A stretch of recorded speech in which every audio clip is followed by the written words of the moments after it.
చాలామంది మెంటల్ ట్రామాకి గురి అయ్యి వాళ్ళు కనుక ఒకవేళ డయాగ్నోస్ చేసుకున్నట్టయితే, అంటే నాకు ఏదో ఒక రాంగ్ జరుగుతుంది, నా మానసిక పరిస్థితి అంత బాగోలేదు అని మీకు కొంచెం అనిపించినా సరే వెంటనే speak to someone.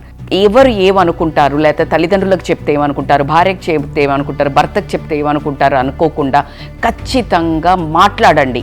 Speak to someone, very important. ఎందుకు అంటే ఆ ఒక్క క్షణము, ఆ ఒక్క వాయిస్ మీదైతే ఎప్పుడైతే మాట్లాడతారో ఇమ్మీడియట్గా సాల్వ్ అవ్వడం జరుగుతుంది. రీసెర్చర్స్ ప్రకారము చాలా ఇంపార్టెంట్గా తెలిసింది ఏంటి అంటే 90% మీరు అనుకునే ప్రాబ్లమ్స్ కానీ, సిచ్యుయేషన్స్ కానీ, లేకపోతే ఓవర్ థింకింగ్ కానీ, లేకపోతే ఏదైనా అవన్నీ అండి, అవన్నీ చాలా అంటే 90% అవి రియల్ కాదట.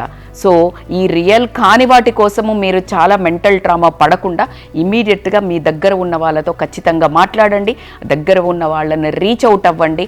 మీరు ఈజీగా ఆ ప్రాబ్లం నుంచి బయటపడడం జరుగుతుంది. సో మీరు ఎవరికి రీచ్ అవుట్ అవ్వాలనుకుంటున్నారో వాళ్ళకి ఈ మెసేజ్ పంపించండి. మీకు ఎప్పుడంటే అప్పుడు వాళ్ళు అవైలబుల్లో ఉండేటట్టు వాళ్ళకు ఒక హింట్ ఇచ్చి పెట్టుకోండి. మీకు ఈ వీడియో నచ్చినట్టయితే ఖచ్చితంగా మీ దగ్గర వాళ్ళకి, మీ వాళ్ళు అనుకున్న వాళ్ళకి షేర్ చేయండి. ఇలాంటి టిప్స్ కోసం follow this channel. Thank you so much.